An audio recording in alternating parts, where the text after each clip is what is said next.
Biz Rossiyani srochni tark etishimiz kerak. Hamma bu videoni ko'rib turgan Rossiyada ishlab yurganlar, hammanglar ishtinglar. Rossiyani biz butunlay tark etishimiz kerak. Ogoh bo'linglar. Bu videoga bittadan like bosinglar. Sababini hozir men sizlarga aytib beraman. Va bu videoni ko'ringlar. Можете прочитать, что у нас на микрофоне написано? Да. Что написано? Это мы, Абдуллах. Что? Абдуллах. А какой вот этот цвет, знаете? Зеленый. Русский язык? Да, экзамен Чуть. сдавали. А, да. И как сдали? Купили? Да. Ko'rdinglar? Deputat Alisher Qodirov mayli millat uchun, millat sha'ni uchun rosa harakat qilyapti.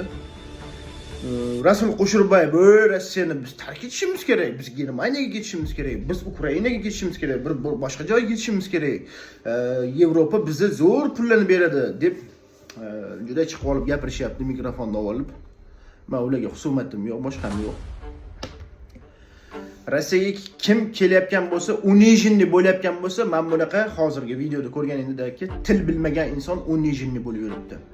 Ey, как тебя зовут? Desa, да, кирпич надо ложить. Да, я буду сейчас ложить, deyapti. Как здравый, ровный, четкий ruschada вопрос berganda ответ qilsangiz, hech kim Rossiyada mana vallahi mana men rus millatidanman. Rus sifat deb yozadiganlar hozir.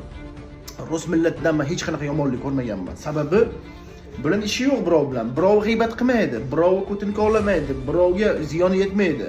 Agar siz ziyon yetkazmasangiz. Men lichni o'zimiznikilardan yomonlik ko'rgan bo'lishim mumkin. Fitna, orqangizdan g'iybat qilib, ko'tkovlab, ashnaqa qilishi mumkin. Lekin ruslarda unaqa odat yo'q. Da pizdi deydi. Nima hayot kechirasan, qanaqa yashaysan, ularga вообще qiziq emas.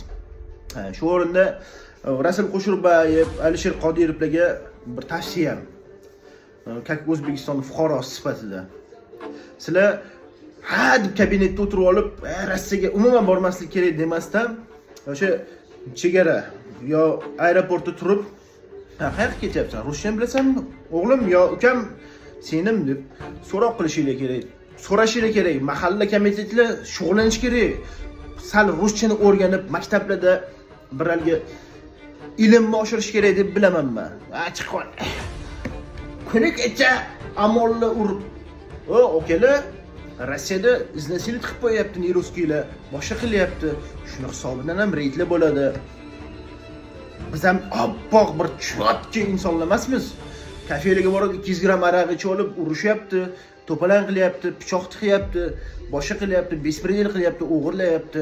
Mana shuni hisoblarga ham Rossiyada deb o'ylayman, shuni reyd tadbirlari bo'lyapti deb o'ylayman.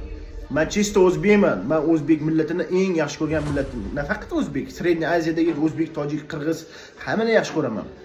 Bu videoyimdan nima demoqchiman? Biz o'zimiz sal kulturniy estetika degan narsani o'zimizga ozgina singdirishimiz kerak deb bilaman.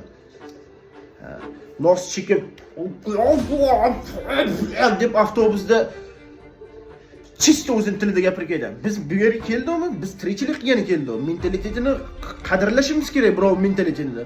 O'zbekiston yo Tojikiston yo Qirg'izistonga bittasi borib turib, "Ey, techo" deb turib aroq ichib, ko'tarib yo bir o'zidan ketsa, biz ham o'zini joyiga tushirib qo'yamiz. Hali pichoq olding o'zingga ur, og'rimasa boshqalarga ur deydi. Meni gapimni kimdir noto'g'ri tushunadi, kimdir to'g'ri tushunadi.